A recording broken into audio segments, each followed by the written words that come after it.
నమస్తే రమ్మగారు. నమస్తే జయ. విక్రమ బేతాళ కథలు పెడుతున్నాం కదా రమ్మగారు. చాలా మంది లైక్ చేస్తున్నారు. కంటిన్యూగా ఇవి ఎన్నైతే స్టోరీస్ ఉంటాయో అవన్నీ రమ్మగారితో చెప్పించిందని కూడా మనకి కామెంట్ రూపంలో తెలియజేస్తారు రమ్మగారు. సో అందులో భాగంగా ఈరోజు ఇంకొక విక్రమ బేతాళ కథ. అంటే ఇప్పుడు విక్రమార్కుడు బేతాళ ఎగిరిపోయాక మళ్ళీ పట్టుబదలని విక్రమార్కుడు ఏం చేశాడు, మళ్ళీ వెనక్కి వెళ్ళి చెట్టు దగ్గరికి వెళ్ళాడు. వెళ్ళి ఆ బాడీని భుజాన్ని వేసుకున్నాడు, కిందకి దిగాడు, నడుస్తున్నాడు. బేతాళుడు ఇంకో కథ చెప్పడం మొదలుపెట్టాడు. ఏం చెప్పాడంటే, ఒక రాజ్యంలో రాజుగారు, చాలా మంచి గొప్ప రాజుగారు ఉండేవాడు. చాలామంది మంత్రులు, కవులు, వాళ్ళతో పాటు ఒక విదూషకుడు ఉండేవాడట, కమెడియన్. ఆస్థాన విదూషకుడు అనేది ఒక పోస్ట్ ఉండేది.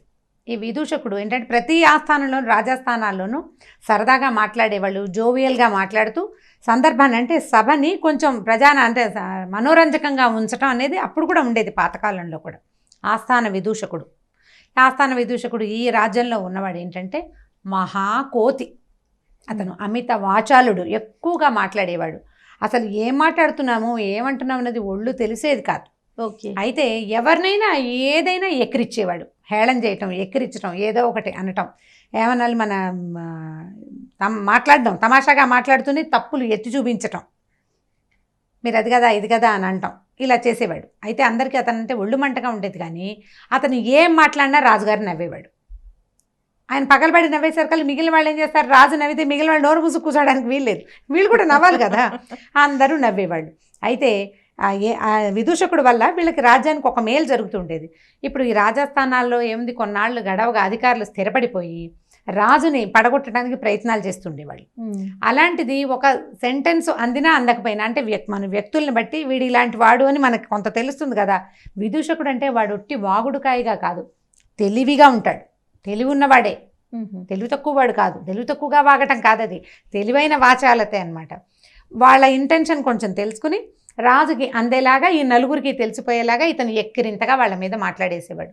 దాంతో ఒక సెంటెన్స్, ఆ మాటలు బయటికి రాగా ఒక సెంటెన్స్ వచ్చినా సరే, అమ్మో వీడు మనకే గురిపెట్టాడు, జాగ్రత్త పడేవాడు అని అవతల వాళ్ళు జాగ్రత్త పడేవాడు. ఇప్పుడు మామూలుగా కూడా చూడండి, ఏదో చక్కగా బాగా తయారై వస్తే అబ్బా జిగేలమంటున్నారంటే అది మన్నేనని మనకు అర్థమవుతుంటుంది కదా, అలాంటివన్నమాట. అట్లా మాట్లాడేసరికల్లా జనాలు జాగ్రత్త పడేవాళ్ళు, రాజు కూడా కేర్ఫుల్గా ఉండేవాడు. అయితే కొంతకాలం తర్వాత ఇట్లా జరుగుతూ ఉండేది. రాజు నవ్వడంతో మిగిలిన వాళ్ళు చచ్చినట్టు వాడిని చూసి నవ్వాల్సి వచ్చేది. ఒక ఉత్సవం జరిగిందట, ఒక చాలా పెద్ద ఉత్సవం జరిగితే ఆ ఉత్సవంలో ఈ పురోహితుడు అన్ని చోట్లకి తిరుగుతూ ఇలాగే ఇష్టారాజ్యంగా మాట్లాడుతూ వాళ్ళని వీళ్ళని ఎక్కిరిస్తూ గోలగోలగా ఉన్నాడు. సరే, సభ అంతా తీరింది. పొద్దున్న జరిగిన ఉత్సవం గురించి సాయంకాలం మాట్లాడేసుకుంటున్నారు ఇష్టాగోష్ఠిగా. అక్కడ డ్యాన్స్ బాగుంది, ఇక్కడ పాటలు బాగున్నాయి, ఆ గారడి వాడు ఇది చేశాడు అది చేశాడు అని మాట్లాడుతుంటే వీడు పక్కపక్క నవ్వుతూ వీడు ఏమన్నాడంటే, నేను మూర్ఖుడిని అనుకుంటారు కానీ నాకంటే పెద్ద మూర్ఖుడు మన రాజుగారే అన్నాడు. అనేసరికి రాజు గట్టిగా నవ్వాడు, జనాలంతా నవ్వారు. రాజును మూర్ఖుడు అంటే నవ్వారు. అక్కడి నుంచి అసలు మన రాజుగారు, నేనే అందగాడిని కాదు, నేనే కురూపిని, మన రాజుగారికి కురూపితమా అంతా ఇంత కాదు, రాజుగారికి ఎంత దొడ్డి కాళ్ళో తెలుసా, ఆయన గుర్రం ఎక్కితే కాళ్ళు ఎలా ఉంటాయో నడిచినా వాడి ఆయన కాళ్ళు అలాగే ఉంటాయి అన్నాడు. అనేసరికి రాజు ఓహోహో అని మళ్ళీ పక్క నవ్వాడు. అందరూ మళ్ళీ నవ్వారు. అక్కడి నుంచి ఈ మూడో ఆగలేదనమాట, వీడు ఆగకుండా ఇంకా కాస్త పైగా ఏదైనా నవ్వేసరికల్లా పిల్లల్లో ఒక రకమైన ఉత్సాహం వస్తుంది. ఈ విదూషకుడు కూడా ఇంకా ఉత్సాహం పెరిగిపోయిందనమాట.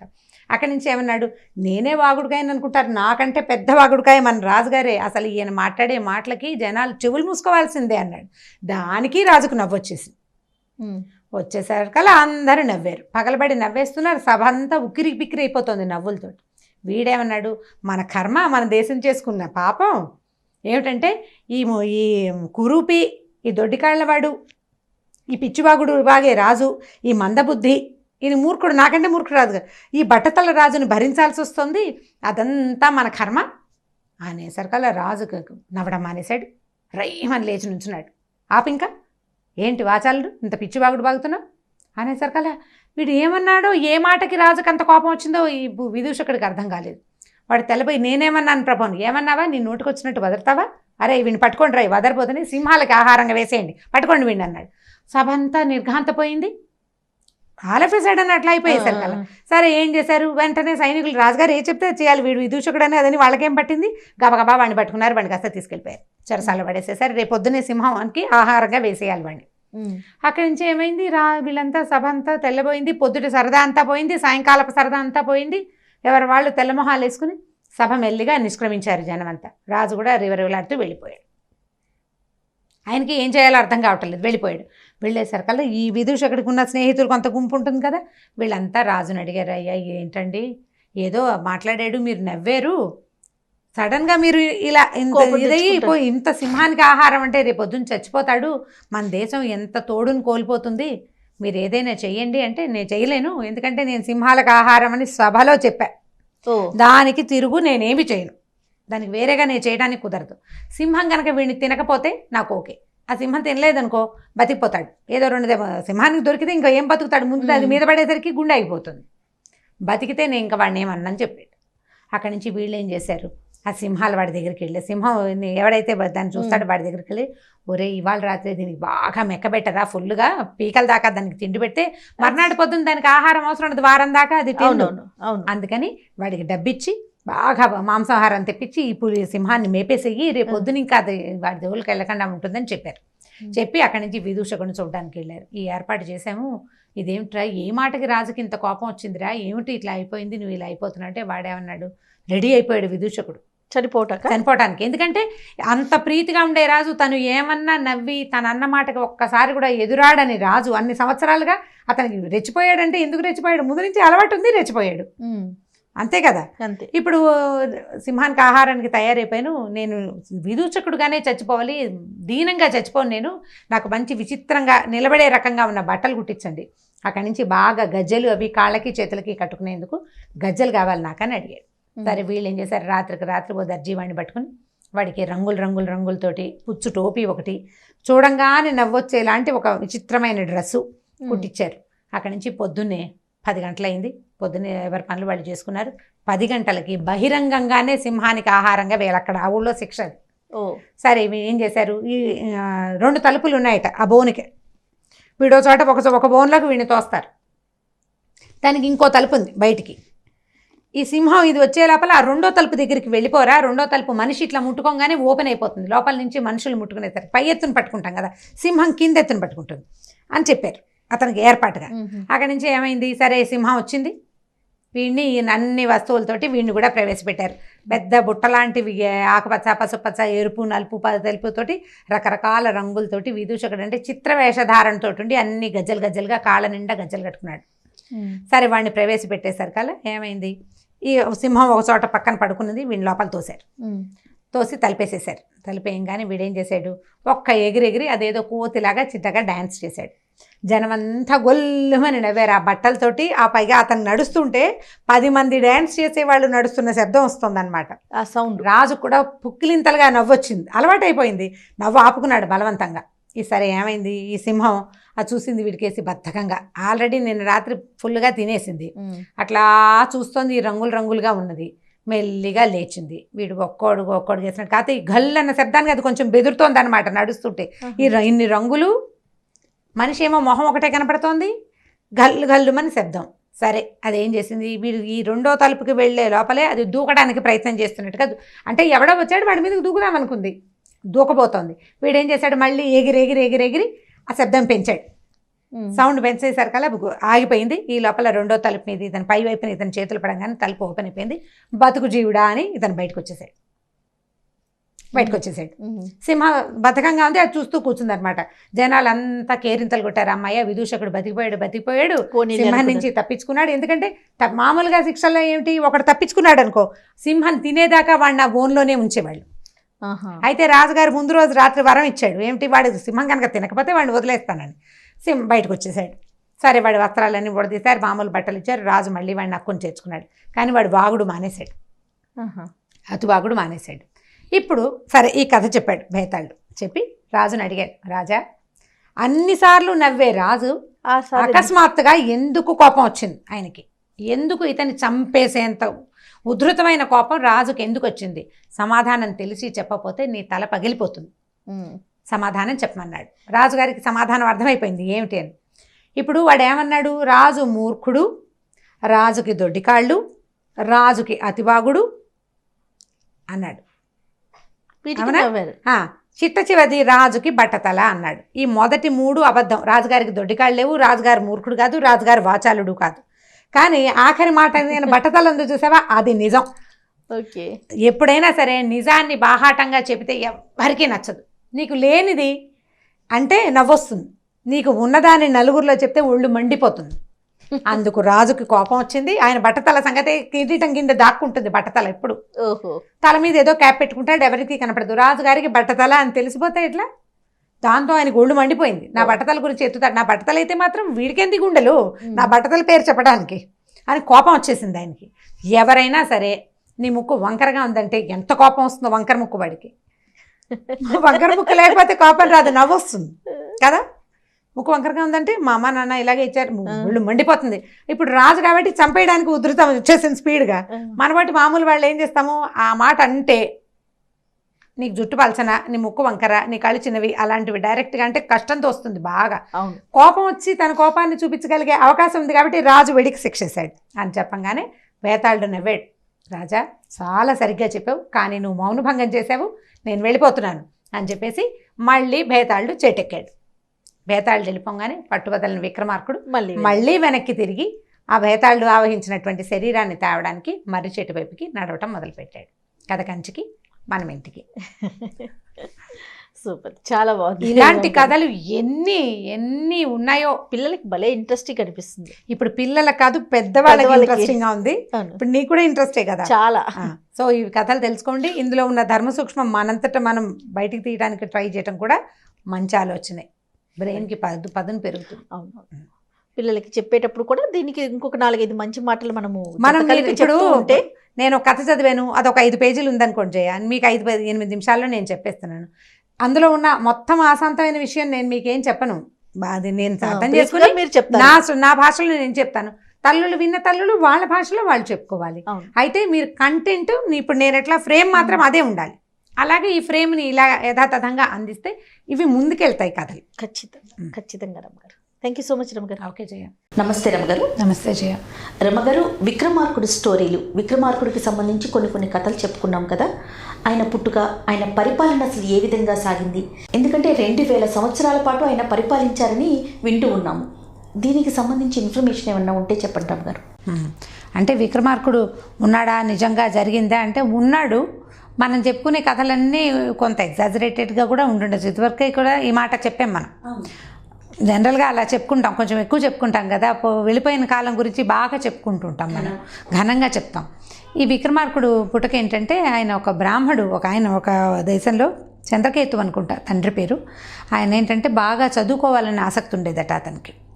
అయితే ఇంట్లో పెళ్లి చేస్తామన్నారు. పెళ్లి చేస్తామంటే అతను ఏమనుకున్నాడంటే, పెళ్లి చేస్తే వివాహం విద్యనాశాయ అంటారు. వివాహము చదువును పాడు చేస్తుందని చెప్పుకుంటా, సంస్కృతంలో ఉంది. అయితే ఈ వివాహం విద్యనాశాయ కాబట్టి వివాహం చేసుకుంటే నా చదువు ఆగిపోతుంది, నేను చదువుకోవాల్సిందేనండి. అతను ఏం చేశాడట, ఇల్లు తన ఊరు వదిలిపెట్టి బయటికి వెళ్ళిపోయాడు. ఇతనికి యాక్చువల్గా ఆయనకి పెద్దగా అమ్మ నాన్న వాళ్ళు ఎవరు లేరు, బంధువులు ఉండేవాళ్ళు. ఈ బంధువులను వదిలిపెట్టి ఇతను బయటికి వెళ్ళిపోయాడు, దేశాటనకి వెళ్ళాడు చదువుకోవడం కోసం. ఈ చదువుకోవడానికి వెళ్తుంటే ఒక మధ్యదారిలో ఒక చిట్టడవిలో చిక్కడిపోయాడు. అతను దొరికిపోయాడు, ఉండిపోయాడు అనమాట, ఇంక అక్కడ వెళ్ళలేకపోయాడు. అయితే అతను వెళ్ళిన చిట్టడవిలోనట ఒక పెద్ద మర్రి చెట్టు ఉండి దాని మీద ఒక బ్రహ్మరాక్షసుడు ఉన్నాడట.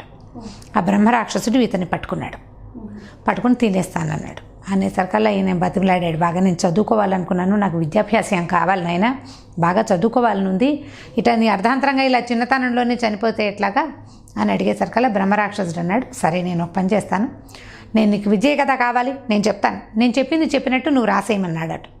నేను చెప్తుంటాను, నువ్వు రాసేయాలి అని చెప్పాడు. రాసేయాలంటే సరే మరి నాకు ఆహారం అంటే నీకు ఆకలి దప్పులు లేకుండా ఒక మంత్రం చెప్తానని ఒక మంత్రం చెప్పాడు రాక్షసుడు. ఇప్పుడు బ్రహ్మరాక్షసుడు అనగానే వాడికి ఇవన్నీ ఎలా వస్తాయి అని అడుగుతారు మీరు. బ్రహ్మరాక్షసుడు అంటే ఏంటంటే, అంటే మన ఈ జానపద కథల ప్రకారం పురాణాల్లో కూడా కొన్ని చోట్ల మనకు కనపడుతుంది, పాపాలు చేసిన బ్రాహ్మణులు అర్ధాంతరంగా మరణిస్తే రాక్షసులు అవుతారని ఒక విధి. ఈ బ్రహ్మరాక్షసుడు అనగానే వాడికి కోరలు పళ్ళు వస్తే క్రూర ప్రవృత్తి ఉంటుంది, కానీ ముందు జన్మ అతనిది బ్రాహ్మణ జన్మ అయి ఉంటుంది. ఈ కొంతమంది ఏంటంటే ఆ బ్రాహ్మణ జన్మలో దుర్మార్గులు చేయకూడని పాపాలు అవి చేసి ఇలాంటి రాక్షస జన్మ వస్తుంది. కానీ ఆ జన్మలో కనుక అతను విద్యావంతుడు, ఏదైనా కొంత మంచి పని చేస్తుంటే కనుక అతడికి ఆ పూర్వజ్ఞానం ఉండే అవకాశం ఉంటుంది. ఈ ఇక్కడున్న బ్రహ్మరాక్షసుడు కూడా అలాంటి వాడే. పూర్వజన్మలో ఏదో చేయకూడని పాపం చేసి అతనికి రాక్షస జన్మ వచ్చింది. ఇతను వచ్చిన కుర్రవాడు బ్రాహ్మణుడని, ఇతను చదువు మీద ఆసక్తి ఉందని తెలుసుకుని ఏం చెప్పాడంటే, నేను చెప్పింది రాసేయమన్నాడు. ఈ కుర్రాడికి ఆకలి దప్పులు లేకుండా ఉండడానికి ఒక మంత్రం చెప్పాడట. ఆ మంత్రం జపించు, నీకు ఆకలి లేదు, దాహం లేదు అని చెప్పాడు. చెప్పి ఏం చేశాడు, చెట్టు మీద కూర్చుని అతను చెప్తుంటే ఒక్కొక్కటి చదువులు రకరకాలంటే శాస్త్రాలు, జ్యోతిషం అని, మీమాంస అని, తర్వాత వ్యాకరణం అని, సాహిత్యం అని, అతను చెప్తున్నట్టుగానే ఆ మర్రి చెట్టు, రావి చెట్లు ఉన్నాయి అక్కడ. ఆ చెట్ల ఆకుల మీద రాసేసాడట ఈ చంద్రకేతువు. 6 నెలల పాటు ఆ బ్రహ్మరాక్షసుడు చెప్తున్నది ఇతను రాస్తూనే ఉన్నాడు. 6 నెలల పాటు ఈ రాయటం వల్ల అతనికి ఆ విద్య పట్టుబడింది, చదువంతా. ఇతను ఏం చేశాడంటే, మామూలుగా ఎలా చెప్తాం మనం, ఏదైనా పుస్తకం మనం చదివామనుకోండి మనకు కొద్దిగా తెలుస్తుంది. అదే ఆ చదివిన విషయాన్ని రాస్తే బాగా జ్ఞాపకం ఉంటుంది. అందుకని స్కూళ్ళల్లో కూడా హోంవర్క్స్ అవి ఎందుకు రాయిస్తాము, క్లాస్ వర్క్, హోంవర్క్ రాయించేది ఏంటంటే రాయటం వల్ల బుద్ధికి ఫోకస్ పెరుగుతుంది, ఆ రాసిన విషయం బుర్రలో బాగా జ్ఞాపకం ఉంటుంది. ఇతను ఆ బ్రహ్మరాక్షసుడు చెప్పిన సంగతి అంతా రాసాడు కదా, సో ఇతనికి మొత్తం చదువంతా కరతలామలకంగా వచ్చేసింది. 6 నెలలు అయిన తర్వాత ఈ బ్రహ్మరాక్షసుడు దిగొచ్చి, నాయన 6 నెలల నుంచి నా విద్యను నీకు దానం చేయటం వల్ల నాకు ఈ రాక్షస జన్మ పోయింది, నాకు ముక్తి వచ్చేసింది, నేను వెళ్ళిపోతున్నాను, నువ్వు చదువుకున్న ఈ విద్యతోటి నువ్వు ఏదైనా జీవితంలో సాధించడానికి ప్రయత్నం చేయమని చెప్పేసి వెళ్ళిపోయాడు. బ్రహ్మరాక్షసుడికి అతనికి ముక్తి, అతని కోసం విమానం వచ్చిందట. మామూలుగా అదే దివ్యుడిగా మారిపోయి అతను ఎగిరి వెళ్ళిపోయాడు. సరే, ఈ అడవిలో నుంచి బయటకు వచ్చినవాడు 6 నెలల దాకా పనిచేసింది ఆ మంత్రం. అతనికి ఆకలి, నీరసం. ఈ 6 నెలల నుంచి ఆహారం తీసుకోకపోవడంతో బక్క చిక్కిపోయి శుష్కించిపోయి ఉన్నాడనమాట. అతను నడుచుకుంటూ బయటకు వచ్చాడు. ఏదో ఒక నగరంలోకి ప్రవేశించి ఒక వాకిట్లో పడుకుని నిద్రపోయాడు. నీరసంతో పడిపోయేసరికల్లా ఆ ఇల్లు ఒక వారాంగనది. ఆమె ఏం చేస్తుందంటే దేవాలయంలో డాన్స్ చేస్తుంది, నాట్యం చేసి ఆ రాత్రి తిరిగి వచ్చింది. దేవదాసి అందం. తిరిగి వచ్చాక ఇక్కడ కనపడిన మనిషిని చూసేసరికల్లా అయ్యో ఎవరో బ్రాహ్మణులే ఉన్నాడు, పాపం ఇట్లా పడిపోయాడని వాళ్ళ వాకిట్లో పడిపోయేసరికల్లా వైద్యుడిని పిలిపించి వైద్యం చేయించింది. వైద్యం చేయించి కాస్త కొద్ది రోజులు రెస్ట్ ఇచ్చేసరికల్లా అతను కోలుకున్నాడు. ఈ అమ్మాయికి ఇతనికి నేను వైద్యం చేయించాను కదా అని చెప్పి నన్ను పెళ్లి చేసుకోమని అడిగేసరికల్లా ఇతను అన్నాడు, నేను బ్రాహ్మణుడిని, తర్వాత నువ్వెవరు, నీ కులశీలాలు నాకు తెలీదు, నేనైనా పెళ్లి చేసుకోకూడదు, నేను చదువుకోవాలనుకుని బయటకు వచ్చాను, ఏదో విద్య వచ్చిందనుకో, అయినా కూడా నేను పెళ్లి చేసుకోనంటే ఆ అమ్మాయి ఊరుకోవాలి. ఇతను 1-2 నెలల నుంచి మా వాకిట్లో ఉన్నాడు, నేను ఆహారం పెట్టాను, నేను వైద్యం చేయించాను, నన్ను పెళ్లి చేసుకోవాలి కదా, మరి ఇతని వల్ల నేను ఇంకెక్కడికి వెళ్ళకుండా అతని కోసం ఇంట్లోనే ఉండిపోయాను అని ఆ అమ్మాయి ఏం చేస్తుంది, న్యాయాధికారి దగ్గరికి తీసుకెళ్ళింది. ఈ 2 నెలలు ఈ అమ్మాయి బాగా పోషించేసరికి అతను చక్కగా బాగున్నాడు, మనిషి తయారయ్యాడు, చక్కటి విద్యను సంపాదించుకున్నాడు కదా. 6 నెలల పాటు చదివి రాసి చేసేసరికల్లా మొహం బ్రైట్గా కనపడుతుంది. అయితే ఆ దేశపు రాజుగారి దగ్గరికి తీసుకెళ్ళారు, న్యాయాధికారి ఆయనే. తీసుకెళ్లేసరికల్లా రాజుగారికి ఈ కుర్రాడు బాగా నచ్చి ఆయన ఏం చేశాడంటే బాగా ఆలోచించుకుని తన మంత్రిని అడిగాడు, ఈ పిల్లాడు బాగున్నాడు, వీడికి అమ్మా నాన్న ఎవరు లేరు, ఇప్పుడు నాకేమో ఒక్కతే కూతురు, నా రాజ్యాన్ని ఎవరికైనా ఇవ్వాలి, ఎవరైనా రాజకుమారుడికి తెస్తే ఆ వంశం పేరే కంటిన్యూ అవుతుంది, నా పేరు ఉండదు, కాబట్టి ఈ కుర్రాడిని కనుక ఆ కుర్రాడికి మన రాజకుమార్తెని ఇచ్చి పెళ్లి చేస్తే బాగుంటుందని అడిగాడు. అప్పుడు ఆయన ఏం చెప్పాడంటే, ఈ అబ్బాయి బ్రాహ్మణుడు అని చెప్తున్నాడు కదండి, మొదట బ్రాహ్మణ యువతితోటి పెళ్లి చేయాలి, తర్వాత ఇంకా మిగిలిన కులాలు కూడా చేయొచ్చు, చాతుర్వర్ణ్యం 4 వర్ణాల నుంచి కూడా వివాహం చేసుకోవచ్చు. అప్పట్లో ఆ సిద్ధాంతం ఉంది, ఇది ఎప్పటి సంగతో కదా మనం చెప్తున్నాము. 4 వర్ణాల స్త్రీలని పెళ్లి చేసుకోవచ్చు బ్రాహ్మణుడు, కానీ మొదటి భార్య అతనికి బ్రాహ్మణ స్త్రీయే కాదంటే అతనికి వంశ కులానికి చెందిందే కావాలన్నది నియమం. అప్పుడు మంత్రి ఏమన్నాడు, మా అమ్మాయిని ఇచ్చి పెళ్లి చేస్తానండి, అప్పుడు మీ అమ్మాయిని ఎదురు కానీ. అప్పుడు ఎవరైతే ఈ అమ్మాయి ఉంది కదా, ఇతనికి ఆశ్రయం ఇచ్చిన దేవదాసి అమ్మాయి, ఆ అమ్మాయిని కూడా ఇతను వివాహం చేసుకోవచ్చు అని చెప్పాడు. అయితే ఈ సందట్లో ఏమైందంటే అక్కడ ఒక శ్రేష్ఠున్నాడు ఆ నగరంలో, ఆయన ఏం చేశాడంటే ఈ పిల్లాడు బాగున్నాడు, రాజుగారి అమ్మాయిని మంత్రిగారి అమ్మాయిని ఇచ్చి ఈ పిల్లని కూడా చేసుకుంటుంటే రాజుగారి అమ్మాయికి భర్త అయ్యాడంటే రాజు అయిపోతాడు. రాజుకి పిల్లని ఇవ్వడం కంటే మనకేం కావాలండి, 4వ వర్ణం అమ్మాయి కావాలి కదండి మీకు, వైశ్యుల అమ్మాయిని నేను వైశ్య శ్రేష్ఠ అంటే వాళ్ళు వ్యాపారస్తులు, మా అమ్మాయిని కూడా ఇస్తానని 4 అమ్మాయిలని ఇచ్చి వివాహం చేశారు. చేసి ఆ రాజ్యానికి అతన్ని రాజును చేశారు. ఈ 4 అమ్మాయిలకి 4 కొడుకులు పుట్టారట. ఈ పుట్టిన వాళ్ళలో రాజుగారి అమ్మాయికి పుట్టినవాడు విక్రమార్కుడు, మంత్రిగారి అమ్మాయికి పుట్టినవాడు వరరుచి, ఆయన రైటర్. శ్రేష్ఠి కూతురికి పుట్టినవాడేమో భట్టి. ఈ వారాంగనకి పుట్టినవాడు భర్తృహరి. ఈ లైన్లో కొంచెం అటు ఇటు కూడా కొన్ని కథల్లో చెప్తుంటారు. బ్రాహ్మణ స్త్రీకి పుట్టినవాడే భర్తృహరి అని ఒక కథ చెప్తారు. అయితే ఈ బ్రాహ్మణ స్త్రీకి పుట్టినవాడు భర్తృహరి అయితే ఈయన మొదటి భార్య కొడుకు కదా, అంటే బ్రాహ్మణ స్త్రీయే కదా మొదటి భార్య. భర్తృహరికి రాజ్యం ఇచ్చారని ఒక కథ. అది కాకుండా వారాంగనకు పుట్టినవాడే భర్తృహరి. వారాంగన వల్లే ఈ 4 వివాహాలు ఆయనకి సిద్ధించినాయి కాబట్టి ఆమెనే ప్రథమ భార్యగా అతను ఉద్దేశపడి ఆమె కుమారుడికే రాజ్యం ఇచ్చాడని ఒక కథ చెప్తాడు. ఈ బ్రాహ్మణులు అయి ఉండాలని నా విశ్వాసం. ఎందుకంటే భర్తృహరి చాలా మనకు సుభాషితాలు రాశారు. విద్యావంతుడు అవ్వటం వల్ల రాయగలుగుంటాడని నేను అనుకుంటాను. అవునో కాదో తెలియదు. ఈ 2 కథలు వింటూ ఉంటాం. అక్కడి నుంచి ఏమైంది, భర్తృహరికి రాజ్యం ఇచ్చారు. భర్తృహరికి రాజ్యం ఇస్తే భర్తృహరి భార్యా ప్రేమికుడట. ఓహో. ఈ రాజుగారు ఉండేవాడు. ఈ మిగిలిన 3 అబ్బాయిలు రాజును సేవించేవాళ్ళు. ఒకళ్ళు సైన్యాధిపతిగా, ఒకళ్ళు మంత్రిగా, ఇంకొకడుగా ఇలా జరిగేది. అయితే ఈ భర్తృహరి ఏం చేశాడంటేట, ఒక రాజ్యం చేస్తుండేవాడు. ఒక ముని ఆ రాజ్యానికి వస్తూ మామూలుగా రాజుగారిని చూడడానికి వచ్చేవాళ్ళు పండో ఫలమో తృణమో పణమో తెచ్చిస్తారు. ఆ ఋషి ఏం చేశాడంటే వర్షాకాలం ఒక మామిడి పండుని పట్టుకొచ్చి ఇచ్చాడు.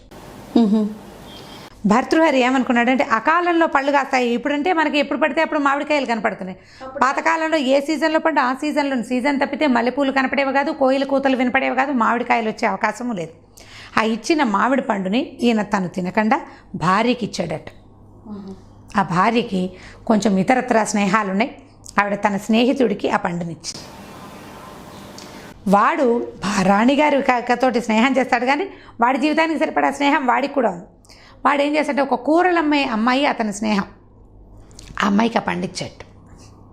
ఆ అమ్మాయి బుట్టలో పెట్టుకుని, అంటే కూరలు అమ్మే వాళ్ళు బుట్టలో తల నెత్తి మీద పెట్టుకుని అమ్ముతారు కదా, ఆ బుట్టలో మామిడి పండును పెట్టుకుని వెళ్తుంటే ఈ రాజుగారు ఈ భర్తృహరి సౌధం పైభాగంలో కూర్చుని కిందకి ఉరికే యథాలాపంగా చూస్తుంటే ఆయనకి ఈ మామిడి పండు బుట్టలో కనపడేసరికల్లా అకాలమైన పండు కదా, మనకి ఋషీశ్వరుడు ఇచ్చినట్టుగానే ఈ అమ్మాయికి కూడా ఈ పండు ఎవరో ఇచ్చారు, ఆ ఇచ్చిన మహానుభావుడు ఎవడో కనుక్కుందామని ఆ అమ్మాయిని పిలిపించాడు. కథ అంతా బయటపడింది. ఆ అమ్మాయికి ఇచ్చిందేమో ఆ అమ్మాయి తాలూకు ప్రేమికుడు, ఆ ప్రేమికుడికి ఇచ్చిందేమో రాణిగారు. దాంతో ఆయనకి జీవితం అంటే అసహ్యం వేసింది. ఏమిటి నేను రాజునయ్యి నా పరిస్థితి ఏమిటి, ఇలా ఎందుకయ్యాను నేనని. అప్పుడు ఆయన ఏం చేశాడంటే సన్యసించాడు. దీన్ని వదిలిపెట్టేశాడు, రాజ్యాన్ని వదిలిపెట్టి బయటికి వెళ్ళిపోయి ఆయన ఏం చేశాడంటే 3 శతకాలు రాశాడట భర్తృహరి. మనం సుభాషితాలను చదువుతాం. భర్తృహరి కుందేటి తివిరి ఈసుమును తైలము సాధించవచ్చు అని పద్యం వింటుంటాం. కుందేటి కొమ్మును కూడా సాధించవచ్చు, ఇసుకలో కూడా నీదొస్తుంది, మూర్ఖుల మనసు మనం రంజించలేము అని. ఆ పద్యాలు ఏనుగు లక్ష్మణ్ కవి గారు తెనిగించారు, కానీ ఆ తెనుగు చేసిన సంస్కృత శ్లోకాలు భర్తృహరి సుభాషితాలు ఎక్సలెంట్ సుభాషితాలు. మనకి వీలు వెంబడి ఎప్పుడైనా కుదిరితే మీరు శ్లోకాలు అడిగినప్పుడు ఒక సుభాషితము దాని అర్థము చెప్పడానికి ప్రయత్నం చేద్దాం. ఈ భర్తృహరి గారి ఇక్కడి నుంచి వెళ్ళిపోయిన తర్వాత వరుస ప్రకారం విక్రమార్కుడికి ఈ రాజ్యం వచ్చింది. విక్రమార్కుడు క్షత్రియ రాజకన్యక తాలూకు కుమారుడు. ఆయన పరాక్రమశాలి అయినప్పటికీ తన తండ్రి అన్నకి లోబడే అతను సైన్యాధ్యక్షుడుగా ఉన్నాడు. ఈ రాజ్యం మా తాతది, మా అమ్మకి రావాలి, మా అమ్మ తర్వాత నాకు రావాలని యుద్ధం చేయలే, పోట్లాడలే. అతను గొప్ప కాళీభక్తుడుగా ఉండేవాడు.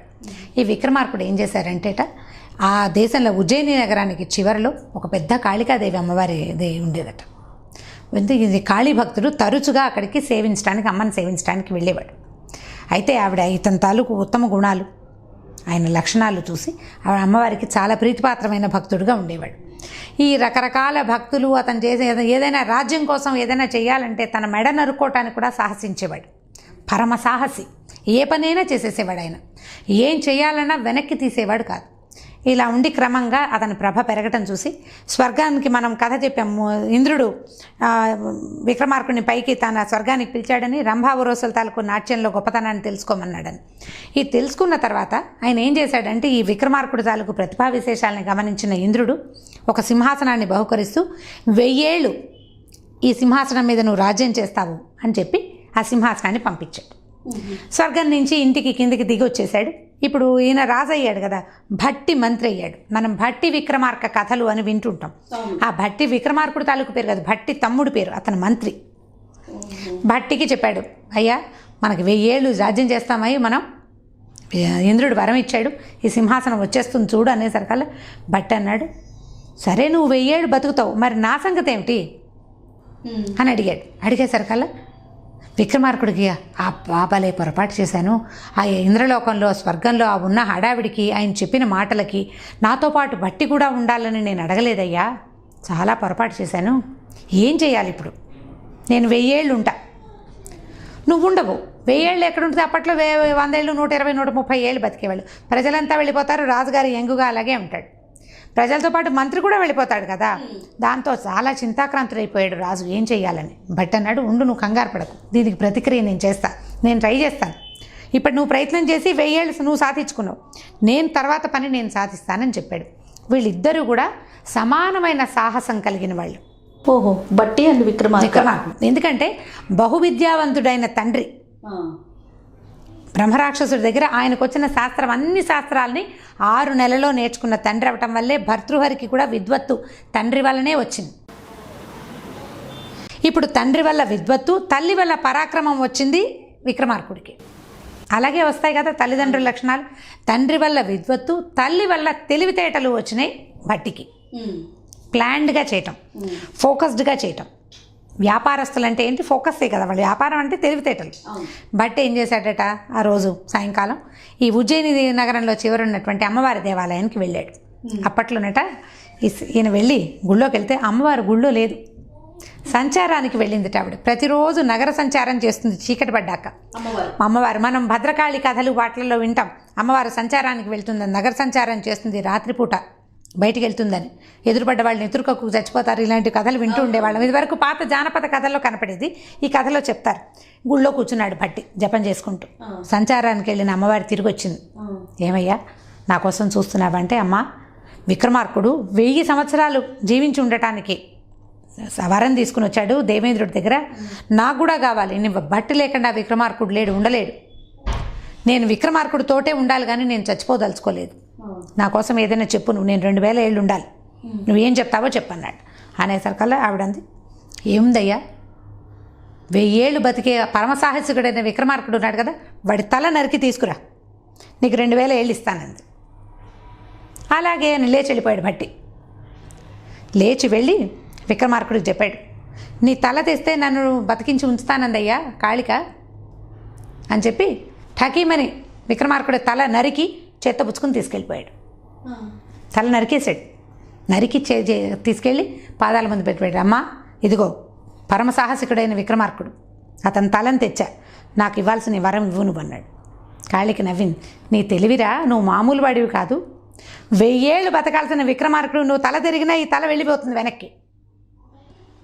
సాహసం చూపించావు, నీ సాహసానికి నేను ఇచ్చే వరం ఏంటంటే 2000 సంవత్సరాలు నువ్వు బతికే ఉంటావు అని వరం ఇచ్చింది.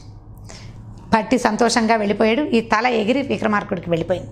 ఎందుకంటే అతను 1000 సంవత్సరాలు జీవించి ఉండడానికి అతనికి ఇంద్రుడి దగ్గర నుంచి వరం ఉంది, ముందుగానే వరం ఉంది కాబట్టి.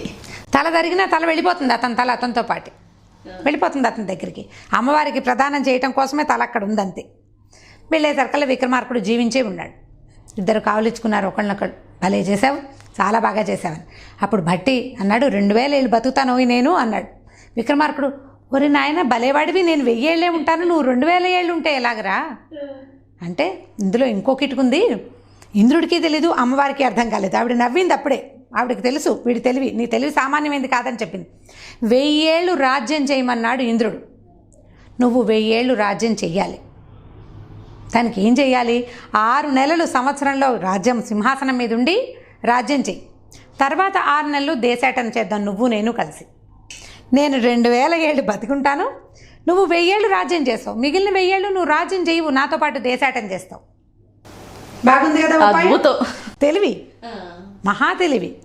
విక్రమార్కుడు సాహస అయితే భట్టి తెలివైనవాడు. చాలా బాగుంది రమ్మగారు. అప్పటి నుంచి సంవత్సరంలో మొదటి 6 నెలలు వీళ్ళు రాజ్యంలో ఉండేవాళ్ళు, రాజ్యం చేయటం. అక్కడి నుంచి 6 నెలలు అవ్వగానే మిగిలిన 6 నెలలు దేశాటన చేసేవారట. భారతదేశం చాలా పెద్దది కదా, రకరకాల దేశాలు ఒకసారి చూసింది ఇంకోసారి చూడకుండా మళ్ళీ కొత్త ప్లేస్కి వెళ్ళిపోతూ ఉండేవారు. దానివల్ల ప్రజల్ని గురించి తెలుసుకోవడానికి అవగాహన వచ్చేది, ప్రజా సమస్యలు తెలుసుకునేవాళ్ళు. మరుసటి 6 నెలల్లో ఈ ప్రాబ్లమ్స్ అన్నిటినీ క్లియర్ చేస్తూ ఉండేవాళ్ళు. చాలా రకాల వింతలు, విడ్డూరాలు, విశేషాలు తెలుసుకునేవాళ్ళు. సాహసికుడైన వాడు ఎక్కడికి వెళ్ళినా జయిస్తాడు. వాళ్ళకి సాహసం ఏదంటే ఏదైనా ప్రాబ్లం ఉంటే ఆ ప్రాబ్లమ్ని సాల్వ్ చేసేవాళ్ళు అక్కడదక్కడ. ఒకవేళ తర్వాత పరిపాలనా మార్గంలో సాల్వ్ చేయాల్సిన సమస్యల్ని తర్వాత 6 నెలల పరిపాలనలో దాన్ని సాల్వ్ చేసేవాళ్ళు. ఆ రకంగా విక్రమార్కుడు మరియు భట్టి కలిసి 2000 సంవత్సరాలు భారతదేశాన్ని పరిపాలించారని మనకి జానపద కథలు, చరిత్రలో 2000 ఉందో లేదో జానపద కథల్లో మాత్రం ఇదే చెప్పుకుంటారు. విక్రమార్కుడి కథ చాలా ఇంట్రెస్టింగ్గా ఉంటుంది. దీంతోపాటు విక్రమార్కుడు, భేతాళుడు కథల్ని కూడా మనం మెల్లిగా చెప్పుకోవచ్చు. సో ఇంత సాహసికుడైన రాజు ఏదైనా చేస్తాడు, ఎలాగైనా చేయగలడు. ఏదో ఇప్పుడు కనపడుతూనే ఉంది ధైర్య సాహసాలు. అదే ధైర్య సాహసే లక్ష్మి అన్నారా? ఈ ధైర్య సాహసే లక్ష్మి అన్నది విక్రమార్కుడే అన్నాడని కూడా చెప్తారు. ఈ మాటని భర్తృహరి సుభాషితంలో కనపడుతుంది. నీకు ఏ ప్రయోజనము లేకుండా పనిచేయరు ఎవరు. ఎంత తెలివి తక్కువ వాడైనా ప్రయోజనంతో పనిచేస్తాడు. అదొకటి భర్తృహరి చెప్పింది.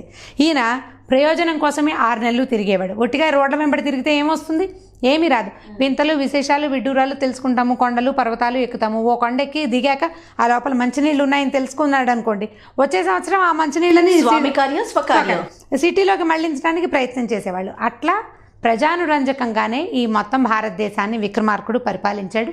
అందువల్లనే ఇన్ని వేల సంవత్సరాలైనా ఆయన కథల్ని మనం చెప్పుకుంటున్నాం. సో ఈ కథని పిల్లలకి చెప్పచ్చు. Right. Thank you so much రమగారు. నమస్తే రమగారు. నమస్తే జయ. రమగారు, మనము చిన్నపిల్లలకి సంబంధించి రకరకాల కథలు చెప్పుకుంటున్నాము. నేను ఎక్కువగా పురాణ కథలు చెప్పమని మిమ్మల్ని అడుగుతుంటాను. అందులో భాగంగా ఈరోజు వీడియోలో ఒక పురాణ కథ ఏదైనా ఉంటే చెప్పండి రమగారు. అంటే బాగా వినికిడిలో లేని కథ అయితే బాగుంటుంది కదా, రెగ్యులర్గా తెలియని కథ. పూర్వం పురాణ కథలు అడిగిన ఉద్దేశం కూడా అదే నాకు. ఎందుకంటే మిగతావి చందమామ కథలని, లేకుంటే బట్టి విక్రమార్క కథలని, ఇలాంటివి కొద్దో గొప్ప కొంతమందికి తెలుసుంటే మేము చెప్తూ ఉంటాం. కానీ పురాణ కథలు అనేసరికి ఈ జనరేషన్కి కొంతమందికే తెలుసుంటుంది, ఎక్కువగా ఉండదు నాలెడ్జ్ అన్న ఉద్దేశం అనమాట. అంటే పుస్తకాలు చదివే పిల్లలుంటే, బుక్ రీడింగ్ ప్రాక్టీస్ ఉన్న వాళ్ళు అయితే కనుక ఈ అమర్చిత్ర కథలు అలాంటివి చదివితే బోలెడని పురాణ కథలు వస్తాయి.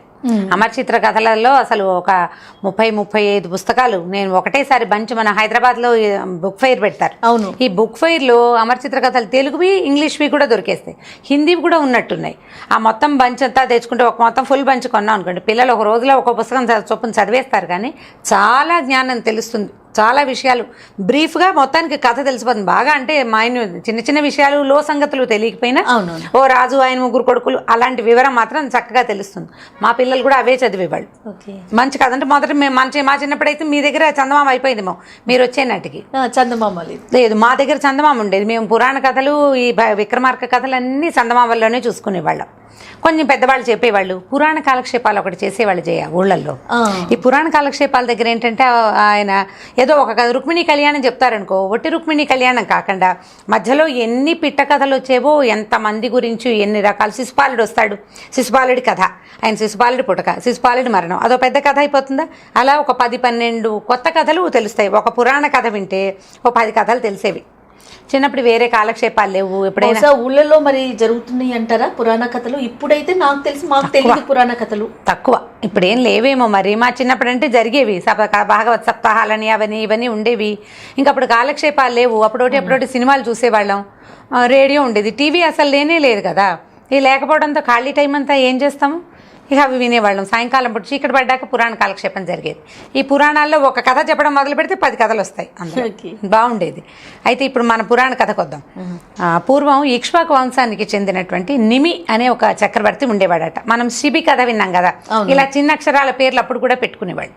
ఈ నిమి చక్రవర్తి ఏం చేశాడంటే, ఈయన చాలా ధర్మాత్ముడు, కొంచెం మృదు స్వభావి, తొందరపాటు తీరు అది ఏమి లేదు. తపస్సు చేసుకునేవాడు, ఆయన అంతటా ఆయన ఏదో జపం చేసుకునేవాడు, కొంచెం శ్రద్ధాళు అయిన రాజు. అయితే వీళ్ళకి ఇక్ష్వాకు వంశానికి ఎప్పుడూ కులగురువు వశిష్ఠుడేనట. అంటే రాముడి కాలంలో కూడా మనం వశిష్ఠుడిని చూస్తాం. ఆయన బ్రహ్మర్షి కదా, అన్ని తరాలకి ఆయన అంటే చిరాయువు, ఆయనే ఉన్నారు. అయితే ఈ వశిష్ఠుడే వాళ్ళ కులగురువుగా ఉన్నాడు. ఉంటే ఈ నిమి చక్రవర్తి ఒకసారి దేవీ యజ్ఞం పరాంబిక యజ్ఞం చేయాలని సంకల్పించాడు. దేవి యజ్ఞం అంటే పూర్తిగా అమ్మవారికి సంబంధించిన ఒక హోమం, పెద్ద యజ్ఞం చాలా ఉంటాయి. ఒకటి అంటే ఒక కుండం పెట్టకుండా 5-6 కుండాలు పెట్టి రకరకాల దేవతల అమ్మవార్లన్నీ ఆవాహన చేసి చాలా పెద్ద తతంగం అన్నమాట. ఇది చేయాలనుకుని వశిష్ఠుడికి చెప్పాడు, నేను పరాంబిక యజ్ఞం చేయాలనుకున్నాను కాబట్టి నువ్వు మా కులగురువి కదా, నా దగ్గరుండి నన్ను చేయించమనేసరికల్లా ఈ వశిష్ఠుడు అన్నాడు, నువ్వు లేటుగా చెప్పావు, ఆల్రెడీ ఇంద్రుడు కూడా ఇదే దేవి యజ్ఞాన్ని చేయడానికి సంకల్పించాడు, నన్ను రమ్మన్నాడు, కాబట్టి నేను ఇంద్రుడి దగ్గరికి వెళ్తానన్నాడు. అనేసరికల్లా ఇతను నిమ్మన్నాడు, అదేమిటండి మీరు మా గురువు, మా కులగురువు, నా యోగక్షేమాలు మీకు ఇంపార్టెంట్, ఇంద్రుడు చంద్రుడు ఏమిటి, పేరు కోసం కదా మీరు ఇంద్రుడి దగ్గరికి వెళ్ళేది ఎందుకు, అతనికి మీరు కులగురువు కాదు, అక్కడ బోల్డ్ మంది ఉన్నారు, బృహస్పతిని వాడని ఇంకోటి చాలామంది ఉన్నారు అక్కడ పెద్దవాళ్ళు, మీరు వెళ్ళకపోయినా పర్వాలేదు, కానీ నేను చేసే చోట నా కులగురువు, నా ఇంటికి గురువు, నా ఇంటి పురోహితుడు నా దగ్గర ఉండాలి కదా, మీరు వెళ్ళొద్దు అని అనేసరికల్లా ఈ వశిష్ఠుడు ఒప్పుకోలేదు.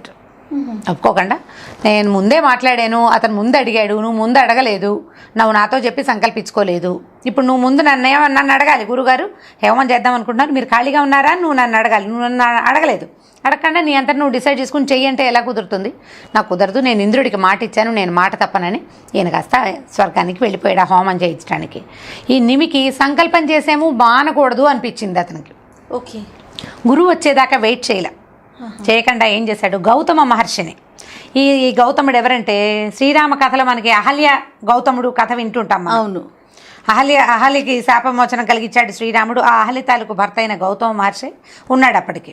అయితే ఈయన ఏం చేశాడు, ఈ నిమి ఆ గౌతముడిని పిలిచి, అయ్యా నేను ఫలానా యజ్ఞం చేయదలుచుకున్నాను, మా గురుగారు ఖాళీగా లేరు, మీరు ఇక్కడ నా దగ్గర ఉండి నాకు ఈ హోమం చేయించండి అంటే ఆయన ఒప్పుకున్నాడు. అడిగితే ఆలస్యం, అడగటమే ఇంకా అంతకంటే రెండోది లేదు, ఆ రోజులే అలాంటివి. ఆ గౌతముడు వచ్చి హోమం చేయించడం మొదలుపెట్టాడు. అంటే ఇదంతా వచ్చి స్టార్ట్ అయ్యేసరికి కొంత టైం పట్టింది. ఈ లోపల అక్కడ ఇంద్రుడి హోమం జరుగుతూ ఉంది. వశిష్ఠుడు అక్కడికి వెళ్ళాడు. ఈ హోమం సగంలో ఉండగా, నిమితాలకు హోమం సగంలో ఉండగా వశిష్ఠుడు అక్కడ హోమం ముగించేసుకుని స్వర్గంలోది తిరిగి వచ్చేసాడు.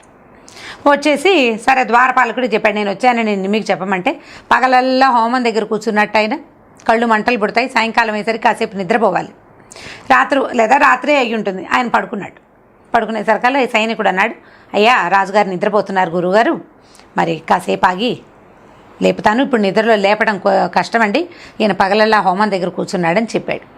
గురువుగారు వెయిట్ చేశాడు, ఎంతసేపు వెయిట్ చేసినా ఈ నిమి లేచి రాల. సైనికుడు ఆయన లేచి వచ్చినప్పుడు వస్తాడని చెప్పాడు, కానీ నేను లేపుతానని చెప్పలేదు కదా, రాజును లేపే ఇది ఎక్కడ ఉంటుంది సైనికుడు, అవకాశం ఉండదు. ఆయన లేచేదాకా వెయిట్ చేశారు వాళ్ళు. ఈ లోపల ఈ వశిష్ఠుడు కాస్త ఒళ్ళు మండిపోయింది, దుర్మార్గుడా నన్ను ఇంతసేపు ఇక్కడ వెయిట్ చేయిస్తావా, ఒకటి నేను లేకుండా నువ్వు హోమం మొదలుపెట్టావు, గురువు కోసం వెయిట్ చేయవా నువ్వు, పైగా నన్ను వెయిట్ చేస్తున్నావు, ఇప్పుడు నన్ను ఇక్కడ నుంచునేలాగా చేసావు, నీ దేహం పతనం అయిపోతుంది అని శపించాడు.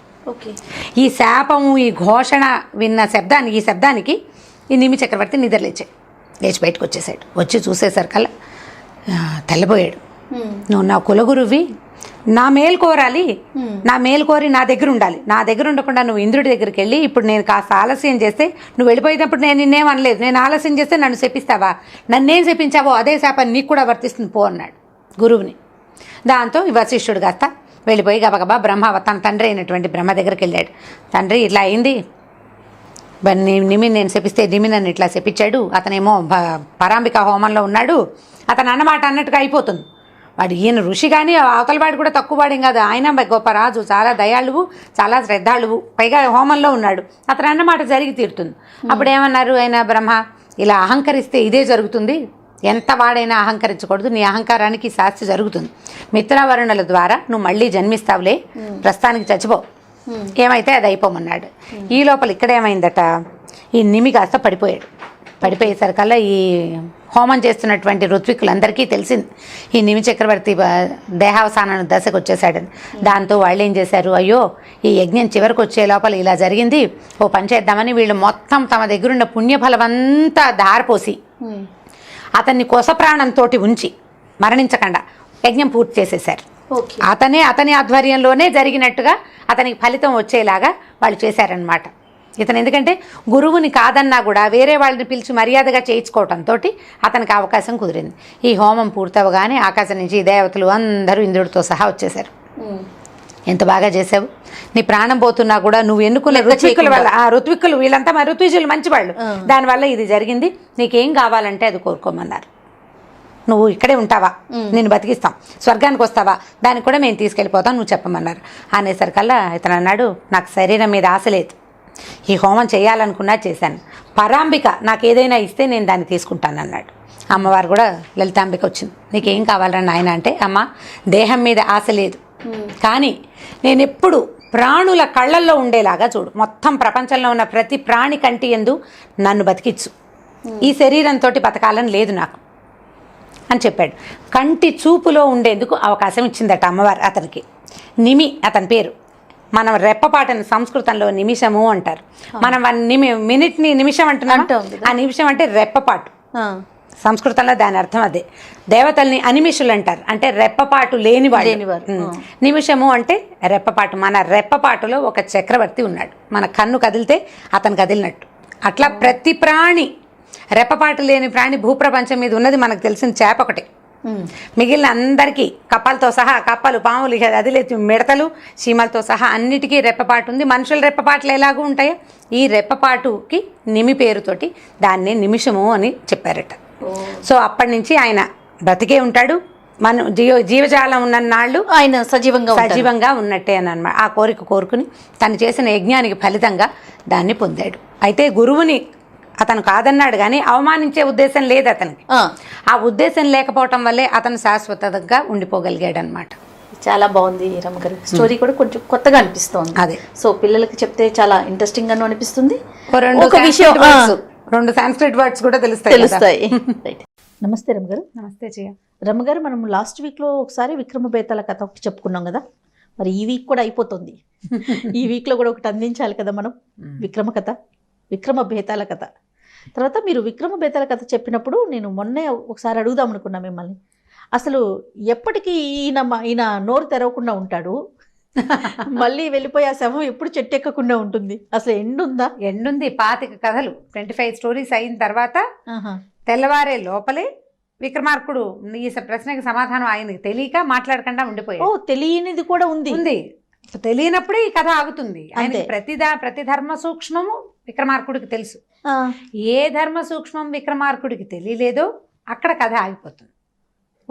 కథ ఆగిపోయినప్పుడు బేతాళుడు ఈయనకి చెప్తాడు, నువ్వు నిశ్శబ్దంగా ఉన్నావు అంటే నీకు ఇది తెలీదు, నువ్వు ఇన్ని కథలకి ఓపికగా సమాధానం చెప్పావు, ఎంత నేను నిన్ను డిస్టర్బ్ చేసినా నువ్వు డిస్టర్బ్ కాకుండా పట్టు బదలకుండా చేసావు, నేను నీకు ఒక రహస్యం చెప్తాను, అతను నిన్ను శవాన్ని తీసుకురమ్మని నిన్ను బలివ్వబోతాడు.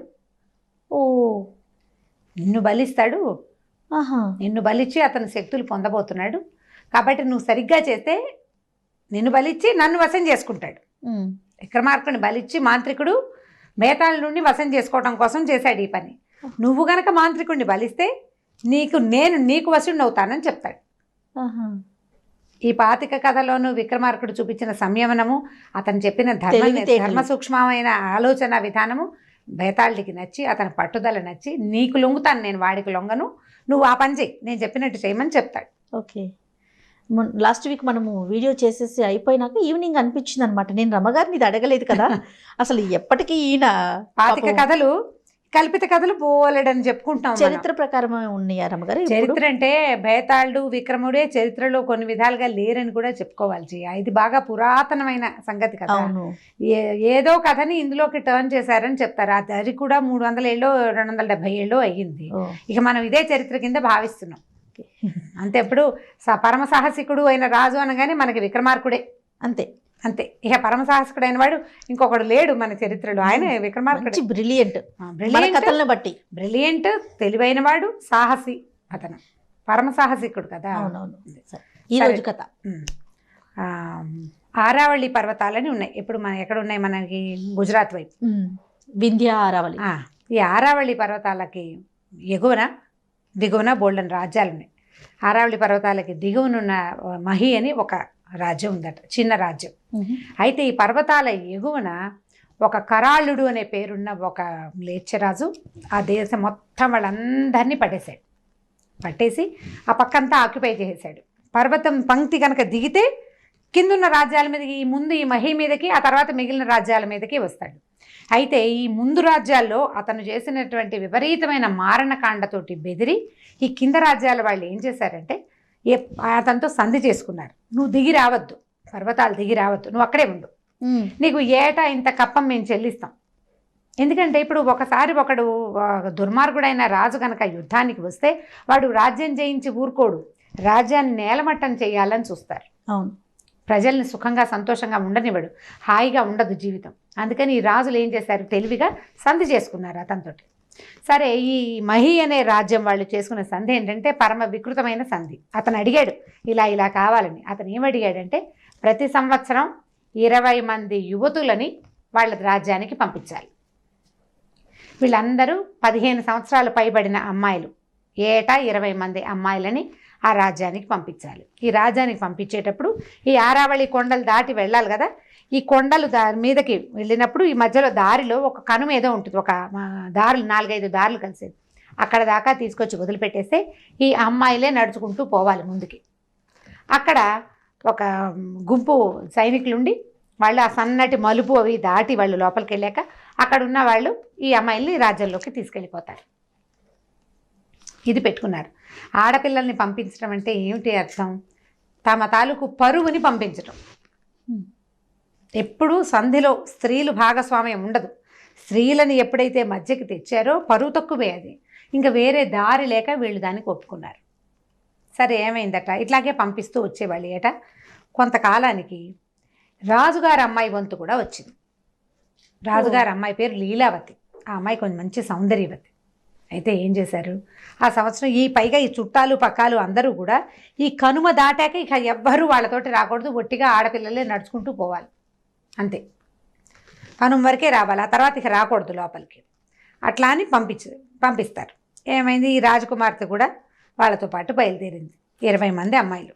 20 మంది అమ్మాయిలు చుట్టాలు పక్కాలు అందరూ ఏడ్చుకుంటూ అయ్యో ఇంత దశ పట్టిందే, ఈ రాజకుమార్తెను కూడా పంపించాల్సి వచ్చిందని ఏడుస్తూ మొత్తానికి అక్కడ దాకా వచ్చాక వదలలేక పిల్లల్ని వదిలిపెట్టారు. జనం అంతా వెనక్కిపోయారు. ఈ పిల్లలు నడిచి వెళ్తున్నారు. వాళ్ళందరూ వెళ్తుంటే రాజకుమార్తె అడుగులు వేసుకుని మెల్లిగా నడుస్తోంది. నిదానంగా నడుస్తుండేసరికల్లా వాళ్ళు ఈ అమ్మాయి కొంచెం దూరం అయిపోయారు. ఆ 19 మందిలో మామూలు పాటక చిన్నప్ప పిల్లలు వాళ్ళు గబగబా నడుచుకుంటూ పోతున్నారు. ఈ అమ్మాయికి అంత నడక అలవాట్లేదు, దిగులుగా ఉంది, ఏం చేయాలో తోచట్లేదు. ఏదైనా మిరాకిల్ జరిగేసి తను ఇక్కడి నుంచి మాయమైపోతే బాగుండని అలా ఆలోచించుకుంటోందనమాట. స్లోగా నడుస్తుంటే ఈ కనుమలోకి లోపలికి కొన్ని దారులు, బయట నుంచి వచ్చే దారులు ఉన్నాయి. ఈ అమ్మాయిలు దాటేసి ఈ అమ్మాయి ఆ దారి దగ్గరికి వస్తుండగా ఆ దారిలో నుంచి ఒక గుర్రం వేసుకుని ఒక కుర్రాడు వచ్చేసరికల్లా ఆ అమ్మాయిని అడిగాడు, ఏమిటమ్మాయి ఇక్కడికి వెళ్తున్నావు అన్నాడు. అనేసరికల్లా ఆ అమ్మాయి ఏంది, నువ్వెక్కడి నుంచి వస్తున్నావు, ఇంత ప్రమాదకరమైన దారిలోకి వెళ్ళిపో, నువ్వు ఇక్కడికి రాకూడదు అంతే. అనేసరికల్లా ఏం ప్రమాదం, ఇక్కడ ఏముంది ప్రమాదానికి, ఇంత ప్రమాదకరమైన దారిలో నన్ను యువకుడిని నేను గుర్రం మీద ఉన్నాను, కత్తిడాలు ఉన్నాయి, నేను రాకూడదంటే ఆడపిల్లవి ఆభరణాలు ధరించున్నావు, నువ్వెందుకు వచ్చావు ఇక్కడికి అని అడిగాడు. అడిగితే నేను ఒక్కదాన్నే రాలేదు, ఇంకా 19 మంది అమ్మాయిలు ఉన్నారు, ముందున్నారు చూడండి. అనేసరికల్లా వీడేమనుకున్నాడు, ఓహో ఈ 19 ఒకటి 20 మంది అమ్మాయిలు ఎవరి మీద యుద్ధానికి వెళ్తున్నారు, నీ దగ్గర కత్తిడాలు కూడా లేవే, ఖాళీ చేతులతో ఉన్నావన్నాడు. యుద్ధానికి కాదు, మా కర్మానికి వెళ్తున్నాము అని చెప్పింది. అయితే అతను అడిగాడు, ఏమిటి అంటే ఇలా పైన ఉన్నటువంటి ఆ కరాల్డ్ అనే రాజుకి, మ్లేచ్ఛరాజుకి మేము మమ్మల్ని కప్పంగా చెల్లించారు, మేము వెళ్తున్నాం అనేసరికల్లా ఈ అబ్బాయి ఏంటంటే ఉజ్జయిని రాజకుమారుడు. ఓహో, అతను దేశవ్యాప్తంగా ఊరికే అలా తిరగడానికి బయలుదేరాడు. ఒకడే తిరుగుతున్నాడు గుర్రం మీద, వింతలు విశేషాలు చూడడానికి. అతను ఇక్కడికి వచ్చేరాడనమాట. అతను నచ్చలేదు. అసలు ఎక్కడైనా ఉందా లోకంలో ఇట్లా ఆడపిల్లల్ని కప్పంగా చెల్లించడం ఏమిటి, ఎక్కడా లేదు, చూద్దాం వీళ్ళంతా చూస్తాను నేను అన్నాడు. ఆ అమ్మాయి కాదు వద్దు, నువ్వు వెళ్ళిపో, చంపేస్తారు వాళ్ళు, అక్కడ చాలామంది ఉంటారట, వద్దు మమ్మల్ని తీసుకెళ్ళడానికి వచ్చేస్తారని అమ్మాయి చెప్పినా వాడు వినకుండా ఏం చేశాడు, గబగబా గుర్రం పరిగెత్తుకుంటూ గుర్రాన్ని తీసుకెళ్ళి ఆ 19 మంది అమ్మాయిలు ఉన్నారు కదా, అమ్మాయిలు వెనక్కి వెళ్ళిపోండి అని చెప్పేసి అమ్మాయిలందరినీ వెనక్కి తరిమేశాడు. వెనక్కి వెళ్ళిపోండి, నేను చూస్తాను వీళ్ళ సంగతి అని. అది ఎలా ఉందంటే 2 కొండల మధ్య నుంచి సన్నటి నడక దారి అనమాట. ఈ దారంతా తిరిగి మలుపు తిరిగితే కొంచెం విశాలంగా అవుతుంది. అక్కడ ఒక 100 మంది సైనికులు, 80 మంది సైనికులు కాపు కాసి ఉన్నారు ఈ పిల్లల కోసం, ఈ అమ్మాయిలను పట్టుకెళ్ళటానికి. కొన్ని ఎక్స్ట్రా గుర్రాలను కూడా పెట్టుకున్నారు వాళ్ళు. ఇప్పుడు ఈ గుర్రాలు ఉన్నాయి, ఈ అమ్మాయిలు ఎక్కించుకెళ్ళడానికి అనమాట. బోళ్ళంతా వెళ్ళాలి కదా, కొండదారిలో ఆడపిల్లలు నడిస్తే అలసిపోయి పాడైపోతారు, అందం పోతుంది వాళ్ళకి. సరే ఏం చేశాడు, ఎప్పుడైతే ఈ అమ్మాయిల్ని వీడు వెనక్కి పంపించడము, ఈ గుర్రపు సకిలింపు, మగవాడి కేకలు వినపడేసరికి ఇక్కడ ఏదో జరుగుతోందని ఆ సైనికుల్లో ఒక 5-6 వచ్చి చూశారు. వచ్చేసరికల్లా ఈ ఇరుకు సందులోకి వాళ్ళు దగ్గరకు వచ్చేసరికల్లా వీడు కత్తి పుచ్చుకుని వాళ్ళని కొట్టాడు. 5 పడిపోయారు, కేకలు పెట్టారు. ఇంకో 4-5 వచ్చారు. ఆ సందులో 100 మంది, ఆ 80 మంది దూరడానికి ఏం పెద్ద గ్యాప్ ఏం లేదు. ఈ సందులోకి వచ్చిన వాళ్ళని వచ్చినట్టు కొట్టేశాడు కుర్రాడు. వాడు రెడీగా ఉన్నాడు. ఇక్కడ ఎంతమంది ఉన్నారో అవతల వాళ్ళకి తెలియదు, ఇక్కడ ఒకడే ఉన్నాడు అనే సంగతి ఫైటింగ్లోకి దిగాక కానీ వాళ్ళకి అర్థం కాదు కదా. ఒక్క కుర్రాడు ఇంత సాహసికంగా దిగుతాడని ఎవరు ఊహించరు. ఒకడే ఇంతమందిని ఎదుర్కోవడానికి ఎలా సాహసిస్తాడు? అవతల వాళ్ళకి వీడు ఆను పాను తెలీదు, వీడికి తెలుసు. వీడు రెడీగా ఉన్నాడు, పైగా సందులో ఉన్నాడు. పెద్దగా విశాలంగా యుద్ధం చేయడానికి వీల్లేదు. వాడు ఆ కనుమెక్కి ఈ గోడకి దూకి మొత్తానికి పడగొట్టేస్తున్నాడు. ఇట్లా ఒకళ్ళు 5-6 చొప్పున వచ్చిన వాళ్ళందరినీ పడగొట్టారు. చివరికి ఒక 3-4 సైన్యాధ్యక్షుడు మిగిలారు. వాడేం చేశాడు, అరే వీడు ఒకడే ఉన్నాడని వాళ్ళకి చివరికి అర్థమైంది. సరే వీడిని ఎలాగైనా ఆ కనుమ సందులోంచి బయటికి తెప్పించాలనుకున్నాడు. వాడు ఆ కందులోంచి బయటికి రావటంలా, అక్కడికి రావాలంతే జనాలు. అక్కడి నుంచి వాళ్ళు కూడా వచ్చి వీటి మీద పడ్డారు. పడేసరికల్లా ఏమైంది, ముందు మొత్తానికి ఫైటింగ్ హోరాహోరీ జరిగింది. పిల్లడి కొద్దిగా దెబ్బలు తగిలినాయి కుర్రాడికి, అయినా సరే వాడు ఆగల. ఆకుండా అటు ఎగిరి దూకి లాగి పీకి మొత్తానికి అందరినీ కొట్టాడు. ఈ సైన్యాధ్యక్షుడికి కొట్టేటప్పుడు ఏమైందంటే వీడి కత్తి కాస్త విరిగిపోయింది. విరిగేసరికల్లా వాడేమన్నాడు, నీ కత్తి కూడా పోయింది, నువ్వు ఓడిపోయావు, ఒప్పుకో, ఈ అమ్మాయిలు మేము తీసుకెళ్ళిపోతామంటే నిన్ను కొట్టడానికి కత్తి కావాలా? నేను రాజకుమారిని, నువ్వు బోడి సైన్యాధ్యక్షుడివి, నాకు ఇంకా బాగా వచ్చని వచ్చి ఎట్టుకొమ్మ విరిచి వాడికి తల కొట్టేసేసి మొత్తానికి అందరూ పడిపోయారు. పడిపోగానే ఇతను ఏమన్నాడు అమ్మాయిలు చక్కగా ఇంటికి వెళ్ళిపోండి, వెనక్కి ఏ కనుమలో ఎలా నడిచొచ్చారో అలాగే వెళ్ళిపోండి, ఇప్పట్లో ఎవరూ రారు. ఎందుకంటే రాజ్యం చాలా దూరం, వాడి అసెస్మెంట్ అనమాట. రాజ్యం చాలా దూరం, వీళ్ళని తీసుకెళ్ళడానికి ఒక 80 మంది సైనికులు వచ్చారు, ఓ 100 గుర్రాలు తెచ్చారు. 80 మంది సైనికులు 100 గుర్రాలు ఎందుకు వచ్చినాయి? ఈ 20 మంది ఆడపిల్లల కోసం 20 గుర్రాలు ఎక్స్ట్రా తెచ్చారు. ఈ గుర్రాలు మెల్లిగా ఇప్పుడు ఎవరైనా దౌడు తీయిస్తే పరిగెడతాయి, కానీ ఎవరు లేకపోతే వాటంతట అవి మెల్లిగా యథేచ్ఛగా తిరిగి ఎప్పటికో కానీ ఇల్లు చేరవు. వాళ్ళకి తెలియదు వార్త ఇప్పట్లో. వీళ్ళు ఇంకో 2 రోజుల్లో ప్రయాణం చేస్తే కానీ రాజ్యానికి చేరరు, కాబట్టి మీరు వెళ్ళిపోండి, ఇంటికి వెళ్ళిపోండి అన్నాడు. మా రాజకుమార్తె చాలా థ్యాంక్స్ చెప్పింది. అయిపో ఎంత మంచివాడివి, నువ్వు ఎంతో మంచివాడివి, చాలా గొప్పవాడివి అంటే అతను ఏమన్నాడు, అమ్మాయి నన్ను పెళ్లి చేసుకుంటావా, నేను నిన్ను రక్షించాను కదా అన్నాడు. పెళ్లి చేసుకుంటాను, పద మా ఇంటికి వెళ్దాం, మా నాన్నకి చెప్పి ధూమ్ధామ్ అని మందిరం పెళ్లి చేసుకుంటామంది. వాడు ఒప్పుకోలు. ధూమ్ధామ్ ఎందుకు, మళ్ళీ మీ ఇంటికి వెళ్తాం, ఈ గోలంతాను చక్కగా గుర్రం ఎక్కేసేయింది, ఎలాగూ మీ నాన్న వాళ్ళు నిన్ను వదిలేయడానికి సిద్ధపడి ఉన్నారు. పైగా నిన్ను రాజుగారి అబ్బాయికో రాణిగారి తమ్ముడికో ఇవ్వలేదు, కప్పంగా చెల్లించారు. ఈ 18 మందితో నిన్ను కూడా వదిలేశారు.